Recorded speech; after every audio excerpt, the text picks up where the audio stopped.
Hello students, good evening. Welcome to the class again. So in our previous lecture, we had studied about ionic bond and covalent bond. In my previous video, in the description, I have also shared one PDF in which there were the notes given about the chemical bonding, right? So हमने ionic और covalent bond basically सीख लिया है. सिर्फ covalent bond का एक सब type है polar and non-polar covalent bonds. So today we are going to learn about polar covalent bonds.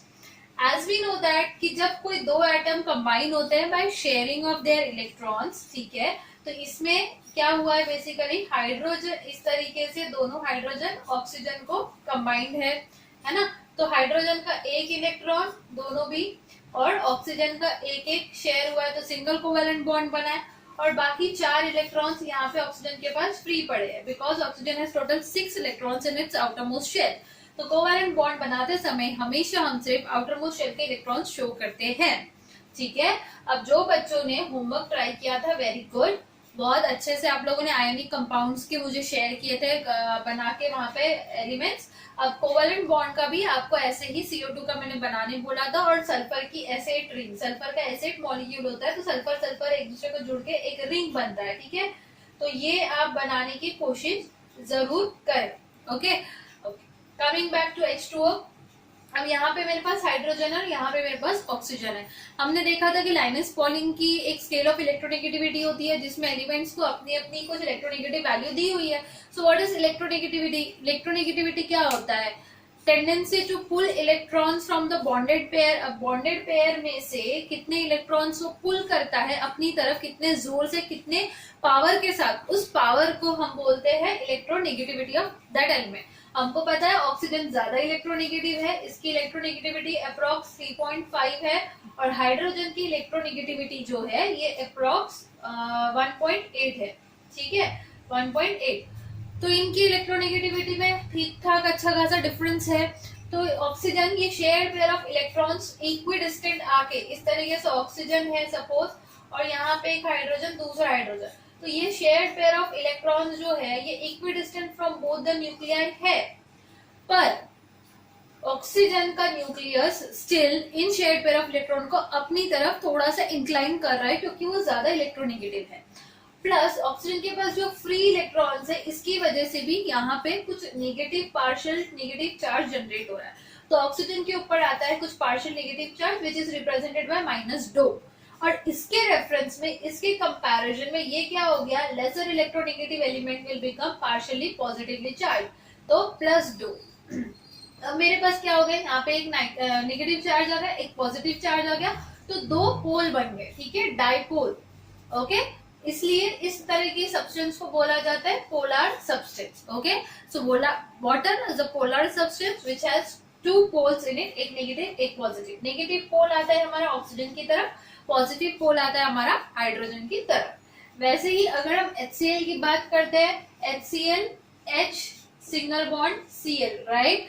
H की इलेक्ट्रोनेगेटिविटी 1.8, क्लोरीन की 3.03, ठीक है. तो किसकी इलेक्ट्रोनेगेटिविटी ज्यादा है? क्लोरीन की. तो इलेक्ट्रॉन्स किसकी तरफ थोड़े से पुल होने वाले हैं? क्लोरीन के तरफ. तो क्लोरीन के ऊपर आएगा पार्शियल नेगेटिव चार्ज और इसके रेफरेंस में कंपेयर टू क्लोरीन, ठीक है, on comparing with chlorine this is positive, right. अगर कुछ नेगेटिव है और दूसरे पे चलो कोई 0 भी चार्ज है तो उसके रेफरेंस पे पॉजिटिव रहेगा. सो यहाँ पे क्या हो गया, 2 पोल्स जनरेट हो गए मेरे पास. So this is also a polar substance. HCl is also a polar covalent substance, covalent compound. तो इनके बीच में जो बॉन्ड है ये पोलर कोवैलेंट बॉन्ड है. लेकिन कुछ अलग एलिमेंट्स जैसे हमने बात की कार्बन की और हाइड्रोजन की. ओके, सो हाइड्रोजन का हमें इलेक्ट्रोनेगेटिविटी पता है कि 1.8 होती है और कार्बन की इलेक्ट्रोनेगेटिविटी 2.1 to 2.5 के रेंज में होता है. तो इनके बीच में इलेक्ट्रोनेगेटिविटी का डिफरेंस बहुत ज्यादा कम है. तो इस वजह से क्या इलेक्ट्रॉन्स किसी एक एटम की तरफ इजीली पुल हो पाएंगे? इतना इजीली नहीं हो पाएंगे. हेंस यहाँ पे कोई पार्शियल चार्जेस का क्रिएशन प्लस माइनस या नेगेटिव पॉजिटिव और नेगेटिव पार्शियल चार्ज का क्रिएशन नहीं होगा. इसीलिए कार्बन और हाइड्रोजन वाले जितने कंपाउंड्स होते हैं जिनको हम इन जनरल हाइड्रोकार्बन्स कहते हैं, क्या कहते हैं? Hydrocarbons. So hydrocarbons are basically non polar substances, non-polar compounds. Okay, this is very important thing which you need to keep in mind. Non-polar compounds. Okay, so हमारी इलेक्ट्रोनेगेटिविटी में किसी भी दो एटम के बीच में जब डिफरेंस लेस देन 1.8 होता है तो हमारा कोवेलेंट बॉन्ड बनता है. जैसे कि हम यहाँ देख ही सकते हो, ये 1.7 का डिफरेंस है अप्रोक्सीमेटली. ठीक है, यहाँ पे तो उससे भी कम है, 1.2 है ना. हाँ, तो जब 1.8 से कम डिफरेंस होता है तो कोवेलेंट बॉन्ड बनता है by sharing of electrons. Generally सारे ही नॉन मेटल्स के बीच के जो ये होते हैं इलेक्ट्रोनेगेटिविटीज होती है वो आसपास होती है. और आयोनिक कंपाउंड कब बनता है? जब हमारा इलेक्ट्रोनेगेटिविटी में डिफरेंस मोर देन 1.8 होता है, बहुत ज्यादा. और ये कब होता है? जब एक मेटल हो और दूसरा नॉन मेटल हो. तो ये एक चीज आप याद रख सकते हो, जब difference of electronegativity between the atoms of two elements is more than 1.8 then the bond form between them will be surely an ionic bond. But when the difference of electronegativity between the atoms of two different elements will be less than 1.8, then the bond formed between them will be covalent bond. Now, covalent bond can be of three types: single, double, or triple covalent bond. And again, depending upon the polarization, depending upon the difference in electronegativity, we have two types of covalent bond, which is polar covalent bond and non-polar covalent bond. Polar क्या होता है? Water सबसे अच्छा example है, HCl दूसरा example है. Non polar में सबसे बेस्ट एग्जाम्पल आपके पास होगा hydrocarbons. Clear?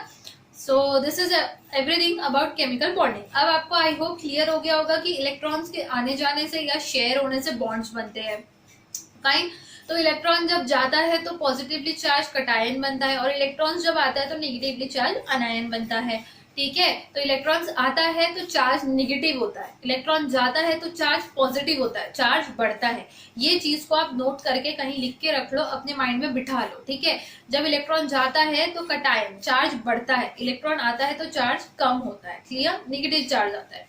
Okay, so after this let's move towards our important topic, last topic of this chapter technically अगर बोले. ठीक है, सबसे इंपॉर्टेंट जिसका नाम है रेडॉक्स रिएक्शंस, जिसके लिए हम पूरा टाइम अब तक वेट कर रहे थे. So redox reaction are the reactions which are combination of reduction and oxidation reactions. So red ox stands for reduction plus oxidation. ठीक है, तो एक सिंगल रिएक्शन में जब साइमल्टेनियसली ऑक्सीडेशन भी हो रहा है, रिडक्शन भी हो रहा है किसी कंपाउंड का, तो हम उस टाइप ऑफ रिएक्शन को बोलते हैं redox reactions. And in general अगर मैं आपको कहूँ कि अब तक आपने जितने भी रिएक्शंस देखे हैं, addition, decomposition, displacement, double displacement, ये सभी कहीं ना कहीं रेडॉक्स रिएक्शन के ही टाइप्स थे. इन सब में ही कहीं ना कहीं किसी एलिमेंट का ऑक्सीडेशन हो रहा है और किसी एलिमेंट का रिडक्शन हो रहा है. ठीक है, तो रेडॉक्स रिएक्शन समझने के लिए हमें तो सबसे पहले इंडिविजुअली ऑक्सीडेशन क्या होता है, इंडिविजुअली रिडक्शन क्या होता है, ये समझना पड़ेगा. तो जल्दी से हेडिंग दे दीजिए रेडॉक्स रिएक्शन और लिख लीजिए it is a combination of reduction and oxidation reaction, और नीचे हेडिंग दे दीजिए ऑक्सीडेशन रिएक्शन. तो चलो पढ़ते हैं हमारा first topic, oxidation reaction. So what are oxidation reactions? Oxidation reaction देखो, लिखने से पहले मैं आपको एक गाइडेंस दे दूं कि आपका जो रजिस्टर है, ठीक है, suppose these are the 2 pages of register, तो पैरेलल में पेज पकड़ो. इस पेज पे आप ऑक्सीडेशन की सारी डेफिनेशंस विद एग्जांपल लिखोगे और इस पेज पे आप रिडक्शन की सारी डेफिनेशंस विद एग्जांपल्स लिखोगे. Fine, do like this. या फिर आप करस्पॉन्डिंग 2 पेज ऑक्सीडेशन के, उसके बाद 2 पेज रिडक्शन की इस तरीके से दे दो. ओके, तो हमारे पास totally actually we have 6 definitions for oxidation itself. तो हम क्लासिकल डेफिनेशन से शुरू करते हुए मॉडर्न डेफिनेशन पे आएंगे. ठीक है, तो 6 डेफिनेशंस है जिसमें मैंने 2-2 के सेट बना के 3 डेफिनेशन में उसको कंक्लूड किया. So first 2 definitions in a combined manner are: oxidation of any substance is said to be done when there is addition of oxygen or removal of oxygen hydrogen from any substance. ठीक है, addition of oxygen और removal of hydrogen होता है. जैसे कि यहाँ पे आपको दिख रहा है कार्बन में ऑक्सीजन ऐड हो रहा है, सो CO2 बन रहा है. So carbon is oxidised to carbon dioxide. इसको कैसे रीड किया जाता है? Carbon is oxidised to produce carbon dioxide gas. ठीक है, तो कार्बन का हो रहा है यहाँ पे ऑक्सीडेशन, इस तरीके से आप लिखोगे.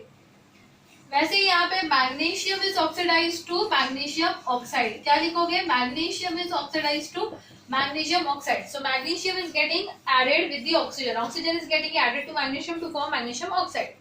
ठीक है, नेक्स्ट मेरे पास क्या है? ओके, वी हैव स्पेशल क्या बोलते हैं, ओपिनियन. या फिर एडवाइस कि ब्लू कलर नहीं दिख रहा है तो देखो रेड कलर दिख रहा है क्या, कुछ कुछ थोड़ा बहुत, ठीक है, काम चलाते हैं। नेक्स्ट हाइड्रोजन सल्फाइड था, सॉलिडिफाइड फॉर्म में इसको हीट किया, हाइड्रोजन गैस रिलीज हुई प्लस सल्फर प्रोड्यूस हुआ। I hope you are now aware how to write the physical states of the compounds. तो इसको हीट करते ही हाइड्रोजन और सल्फर मिला, तो हमने सेकंड डेफिनेशन क्या देखी थी, रिमूवल ऑफ हाइड्रोजन।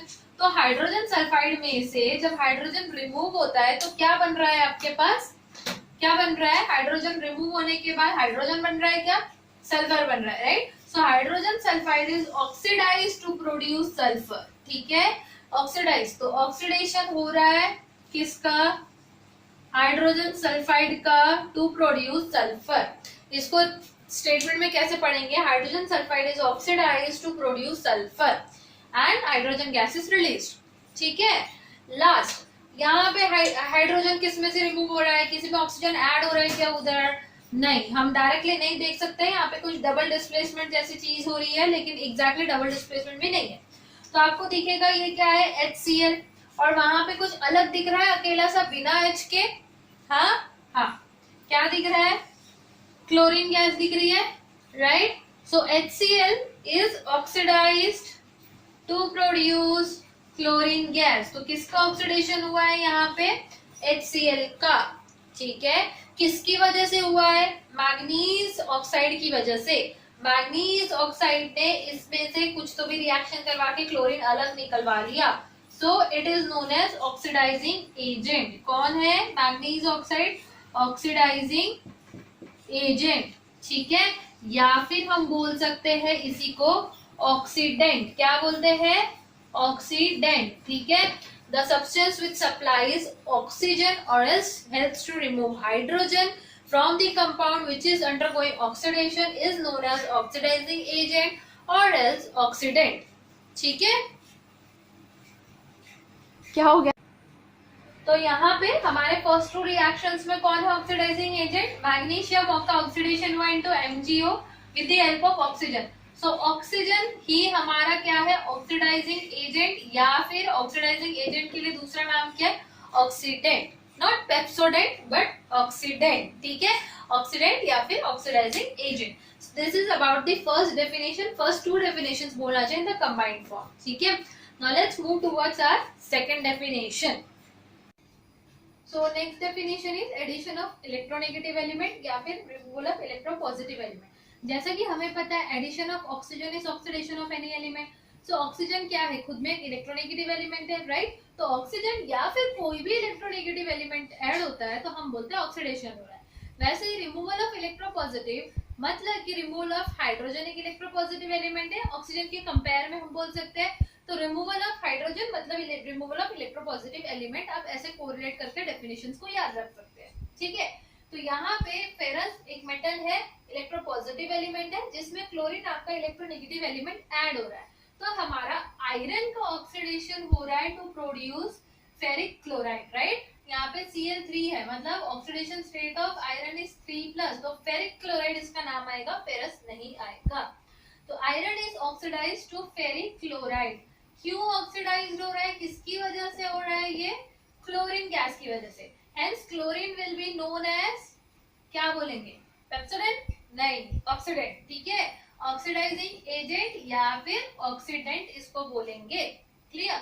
वैसे ही सेकंड डेफिनेशन क्या है यहाँ पे, रिमूवल ऑफ इलेक्ट्रोपॉजिटिव एलिमेंट। तो आपको दिख रहा है यहाँ पे इस रिएक्शन में इलेक्ट्रोपॉजिटिव कौन है, पोटेशियम, राइट।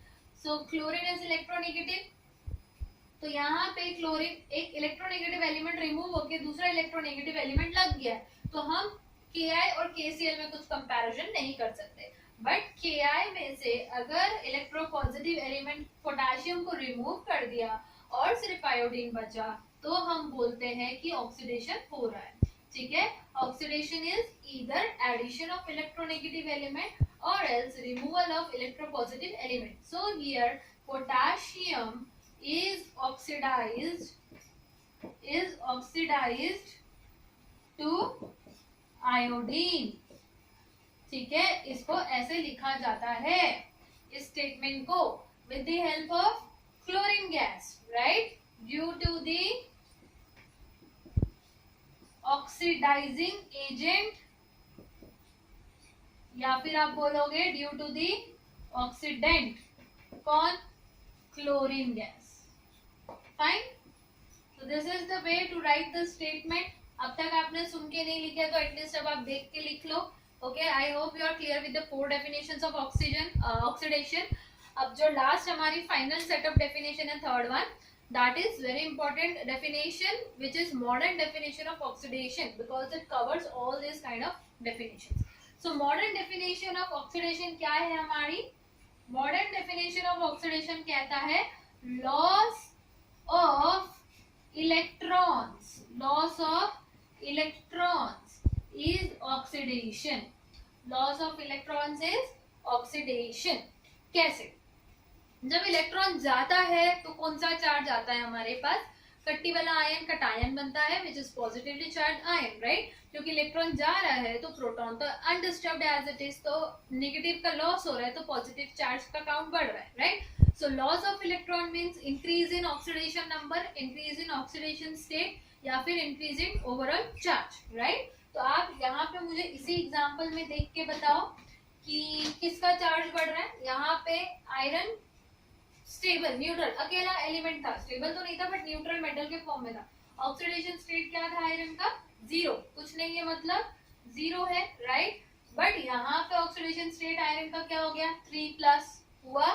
क्लोरीन क्योंकि 1- है और टोटल मेरे पास 3 क्लोरीन है, इसीलिए आयरन का उसके कंपेयर में +3। So increase in oxidation number क्यों हुआ? क्योंकि आयरन ने अपने इलेक्ट्रॉन्स लूज किए क्लोरीन के लिए। So iron is losing electrons as iron is oxidized. Iron का oxidation state बदल रहा है, बढ़ रहा है basically, hence iron is oxidized, ठीक है।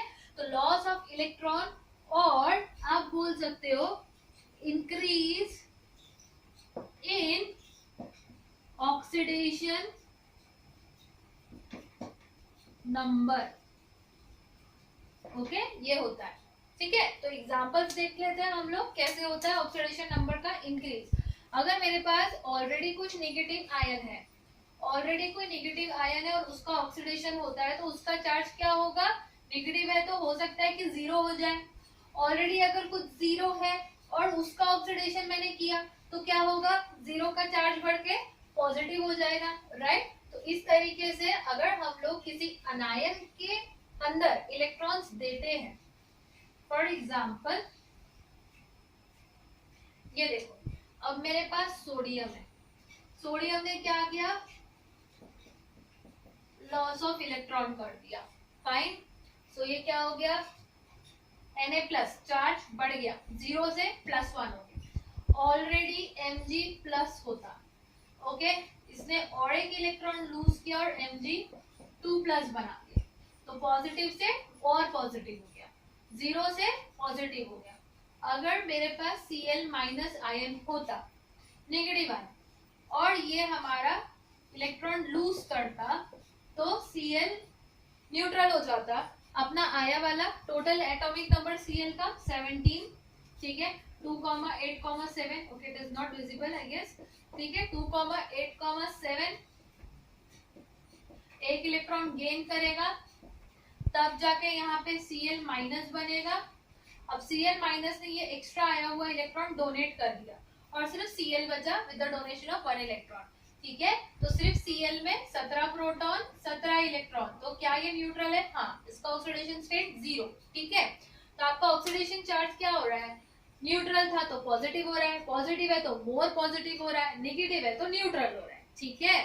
तो आप याद रख सकते हो, एक सीक्वेंस यहाँ पे मैं आपको लिखवा देती हूँ, ठीक है। ऑक्सीडेशन नंबर इंक्रीजेस, कैसे इंक्रीज हो रहा है ऑक्सीडेशन नंबर? नेगेटिव टू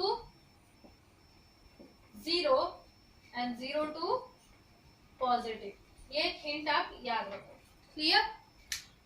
अब लॉस ऑफ इलेक्ट्रॉन ऑक्सीडेशन है, ये रिएक्शन में कैसे हो रहा है हम देखते हैं, रिएक्शन के through.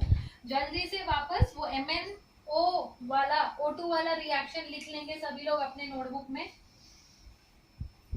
So here is one reaction, ठीक है, जो हमने पहले भी लिखा था, 4HCl plus MnO2 gives MnCl2 plus H2O plus Cl2।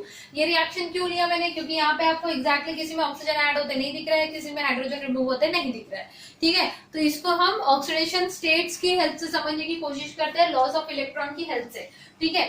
यहाँ पे ऑक्सीडेशन स्टेट कितना है क्लोरीन का, 1 माइनस, मैंने बताया था कांस्टेंट रहता है ना इलेक्ट्रोनेगेटिव एलिमेंट्स का, इसके कंपेयर में हाइड्रोजन 1 प्लस, करेक्ट। ऑक्सीजन का -2, 2 ऑक्सीजन है तो टोटल 4 माइनस, मैग्नीज का इसके लिए +4 होना पड़ेगा, टोटल चार्ज 0 है मॉलिक्यूल पे। क्लोरीन, एक क्लोरीन का -1, 2 क्लोरीन का -2, तो इसके कंपैरिजन में मैग्नीज होगा +2, करेक्ट। ऑक्सीजन यहाँ पे 2 माइनस, इसके कंपेयर में हाइड्रोजन का 2 हाइड्रोजन 2 प्लस और 1 हाइड्रोजन का 1 प्लस रहेगा, सही है। क्लोरीन 2 है, कुछ चार्ज है क्या, 0, कोई चार्ज नहीं है, सही। अब देखो चार्ज बढ़ना चाहिए, ठीक है, तो यहाँ पे आप देखोगे हाइड्रोजन का 1 था, 1 है, डन। मैग्नीज का 4 था, 2 हो गया, कम हो गया। 2 ऑक्सीजन का 4 माइनस, तो 1 ऑक्सीजन का 2 माइनस, यहाँ पे भी है, यहाँ पे भी है, सेम है, ठीक है। क्लोरीन का 1 माइनस था, यहाँ पे भी 1 माइनस है, एक क्लोरीन का, सेम है, बट वहां पे क्लोरीन का 0 हो गया, तो नेगेटिव से चार्ज क्या हो गया, इधर पॉजिटिव 0 की तरफ चला गया। तो बेसिकली अब आप समझ सकते हो ऑक्सीडेशन स्टेट से ये क्या हो गया, यहाँ पे क्या हो गया, ऑक्सीडेशन हो गया। क्यों ऑक्सीडेशन हो गया, क्योंकि चार्ज जो है वो बढ़ गया। क्यों बढ़ गया, लॉस ऑफ इलेक्ट्रॉन्स की वजह से। अगर HCl है, एसिड है, पानी में जाते डिसोसिएट होगा H positive and Cl negative ions में, राइट। हाइड्रोजन अपना इलेक्ट्रॉन दे चुके हैं क्लोरीन को, अब ये क्लोरीन अपने एक्स्ट्रा आए हुए इलेक्ट्रॉन्स को लूज करेगा, किसी और को देगा जो यहाँ पे मिलके कुछ कंपाउंड्स बना रहे हैं, और फाइनली खुद स्टेबलाइज हो जाएगा, ठीक है। तो 2 क्लोरीन आयंस अगर आते हैं तो Cl2 गैस +2 इलेक्ट्रॉन्स का लॉस होगा रिएक्शन के अंदर, ठीक है। हेंस लॉस ऑफ इलेक्ट्रॉन हुआ है, इसलिए हम बोलते हैं कि ये जो है क्लोरीन का ऑक्सीडेशन हुआ है, इसका ऑक्सीडेशन चार्ज बढ़ा है। अगर एक सिंपल सा कोई और आपको मैंने जैसे फेरस का एग्जांपल बताया था, वही एग्जांपल में आप समझ सकते हो फिर से कि फेरस ने अपने इलेक्ट्रॉन लूज करके क्लोरीन को दिया, इसलिए FeCl3 बना था, right. So these are all kinds of definitions of oxidation जो आपको समझ में आनी चाहिए। अब आपके टेक्स्ट बुक में एक एग्जांपल गिवन है, ZnO plus carbon, ZnO plus carbon gives Zn plus O2।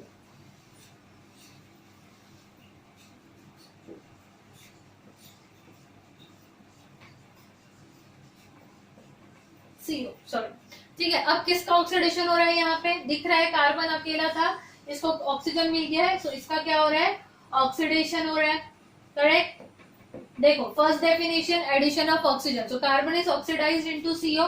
कौन है ऑक्सीडाइजिंग एजेंट, किसने दिया ऑक्सीजन, ZnO ने, तो ZnO is known as oxidising agent, ठीक है, ऑक्सीडाइजिंग एजेंट।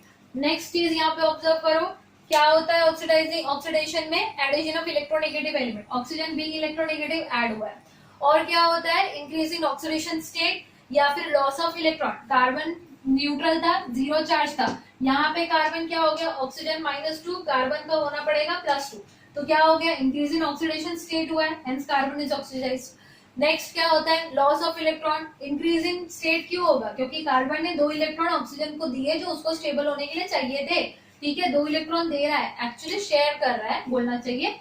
तो इसीलिए यहाँ पे हम लोग देख सकते हैं कि सारे ही डेफिनेशंस ऑक्सीजन के satisfy, ऑक्सीडेशन के satisfy हो गए, and I hope you are clear with this example and all the other examples of oxidation. So let's stop here for the day. In our next class we would be discussing about reduction.